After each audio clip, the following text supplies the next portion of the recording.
The system hurts, community heals. Now, there was a time when human beings shared almost everything that we needed to exist. We shared food and water, the forests, the rivers, caregiving.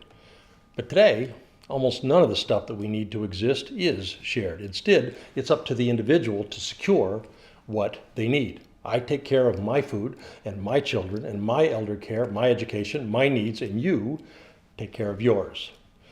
These last several centuries, especially in the West, we have shifted focus from sharing collective well-being to not sharing, to individual well-being. And for many, even saying those words out loud, our brains explode because welfare state or socialism. And the reason that happens, the reason our brains do explode is because individuality is no longer a tool. It's a doctrine. It's not a means to an end. It's not part of the human experience. It's an unquestioned, unquestionable dogma in the West. Even though, as we saw in the last couple of episodes, it is not going well for us. Here's an indicator that it's not going well. Folks who show up in our communities, it's true for all of us, they show up worn down. They show up spent, exhausted, burned out. The doctrines of late-stage capitalism are heavy, and they carry constant pressure. So here we are being fed this constant diet of manufactured inadequacy. So of course we do our best to combat those feelings and keep up appearances and buy a better identity and purchase our worth and do what the doctrines tell us to do.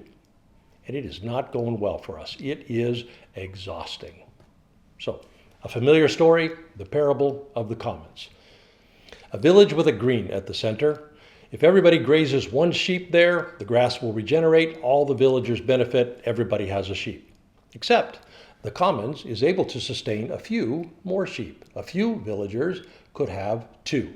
So who decides who gets two? Well, most of the time, nobody does.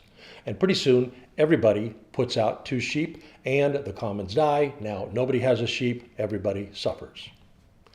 Here's another story. Scotland in the 17 and 1800s. Those who were strong enough, who were facing the too many sheep on the grass problem, put up fences. This grass only for my sheep, which was great for them, but for the rest of the folks, that meant no more sheep. And that meant no fuel to warm them. And it meant no fuel to cook their food, which I guess was okay because it also meant there was no food because their food came from the commons. At the peak of the enclosures, 1750 to 1850, hundreds of thousands of people suffered famine and malnutrition and forced migration and loss of community. The parable of the commons, the Scottish enclosures. Now, those are not just stories. They are, in a way, us today, because we fence a lot of things. If they're your fences, then you get what you need. Human well-being, going well for you. But if they're not your fences, not so much. It's a trend that's been going for a good long time, and it's a trend that was exacerbated in the last 80 years as the doctrines of late-stage capitalism have penetrated all of us. A trend that's been exacerbated by the billions and billions spent to hijack our minds, exploit our human fears, our core desires, manufacture inadequacy, manufacture discontent. A set of doctrines, we've said, that are killing us. So, we listed a few of the doctrines in the last episode. Here are a few more. Profit is more important than well-being. That's killing us. Community is a commodity that we must buy. Overconsumption is okay. Manufactured dissatisfaction, essential. People are defined by products. Now, we saw last time, these doctrines exhaust us, manufactured exhaustion. So, sure enough, now, because we are so exhausted, you can buy rest. There's a wellness app you can get, or a retreat you could go to, or a book of self-optimizing hacks. It's not a sustainable way to be a society. It will break. It is breaking. And the role of our spiritual communities is to help change the core doctrines. There is hope. The commons aren't really gone because they actually exist inside of us. Sure, the doctrines of late-stage capitalism also inside of us, but we do know how to look out for one another. The commons can be restored. Now, I don't tell you the parable to talk about sheep. I tell you to help us imagine together what the role of spiritual community might be. Rebuilding our communities can help foster human well-being, integrate more cooperation and less competition, more in it together and less everyone looks out for themselves. And spiritual community is the ideal place to change core human doctrines. Now, correction is already underway. Spiritual communities aren't leading the way, but we are about the best place to support the change. It's already happening. Shared urban gardens, open source software, that movement started with a different doctrine. Collaboration over competition, open source knowledge, think Wikipedia. Co-housing projects, intergenerational living spaces, time banks, mutual aid networks, neighbors sharing skills and service. These are strategies born of a different starting doctrine. At our local library, the commons are being restored, helping one another with digital literacy, for example, or many free skill building workshops. When he was in college, my son spent a lot of time at the bike repair cafe there in town. It was about sharing tools and bike repair knowledge, but it was even more, he said, about people connecting. And the bike shop that hosted it, clearly they were selling enough stuff because the business was thriving. We could also do tutoring co-ops and childcare and elder co-ops and peer mental health networks. Human beings know how to restore the commons. We have always known.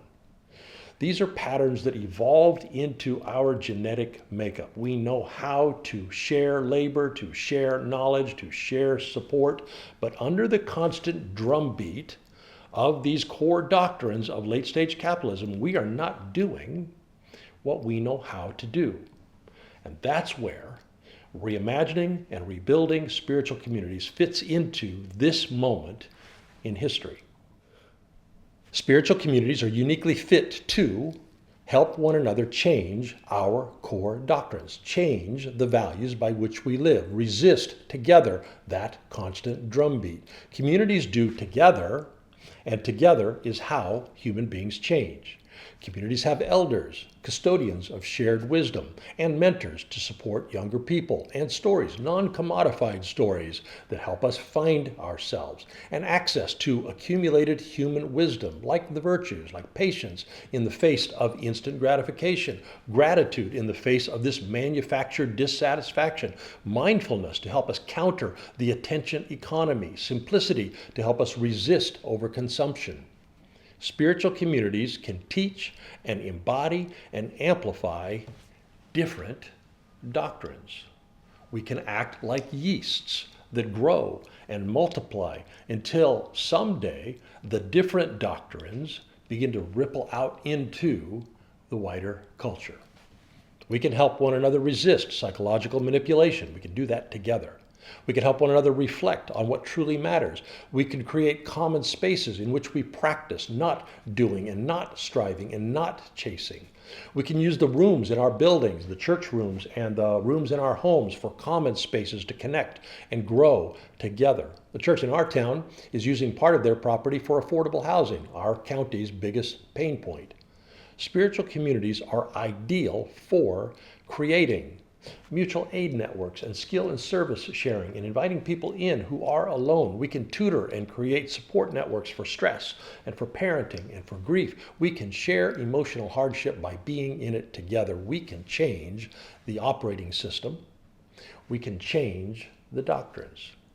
And if we do, we will end up changing our practices, because different starting assumptions will generate different practices, practices that build on what human beings need, that rebuild what late-stage capitalism doctrines have torn down.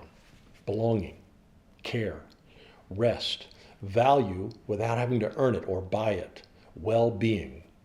Spiritual communities are ideal places to work out how human beings flourish.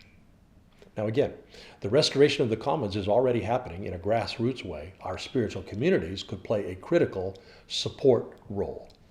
We could become laboratories for trust building and laboratories for resilience building. We could become not just alternatives, but antidotes to the toxins infecting our whole society. A new way is already struggling to be born. What our communities could be is helping them come into being, creating a new way. We could rebuild connections and belonging and rest and human worth. Now, in the next couple episodes, how belonging in a time of late-stage capitalism is a radical act of non-compliance. How unearned belonging is an act of restoring the commons. So if you'd like to get notified when that goes live, subscribe.